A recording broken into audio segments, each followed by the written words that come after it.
নতুন করে ঘূর্ণাবর্ত তৈরি হয়েছে উত্তর বঙ্গোপসাগরে। এর প্রভাব রয়েছে গাঙ্গেয় পশ্চিমবঙ্গ এবং উড়িষ্যা সংলগ্ন এলাকায়। ক্রমশ এটি শক্তি হারিয়ে সুস্পষ্ট নিম্নচাপে পরিণত হবে। মৌসুমী অক্ষরেখা ক্রমশ উত্তর দিকে সরছে সক্রিয়ভাবে। এর প্রভাবে প্রচুর জলীয় বাষ্প ঢুকছে রাজ্যে।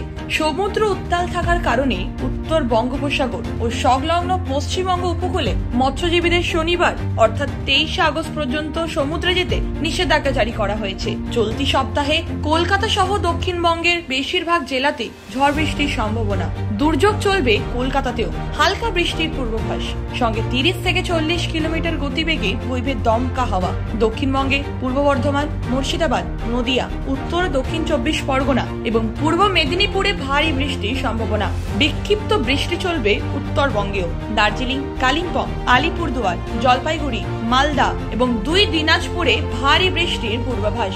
বৃহস্পতিবার কলকাতায় সর্বনিম্ন তাপমাত্রা 26.2 ডিগ্রি সেলসিয়াস। বাতাসে জলীয় বাষ্পের পরিমাণ বা আপেক্ষিক আর্দ্রতা 85 থেকে 97%। আগামী 24 ঘন্টায় শহরের তাপমাত্রা থাকবে 26 ডিগ্রি থেকে 30 ডিগ্রি সেলসিয়াসের মধ্যে। ব্যুরো রিপোর্ট, খবর বাংলা।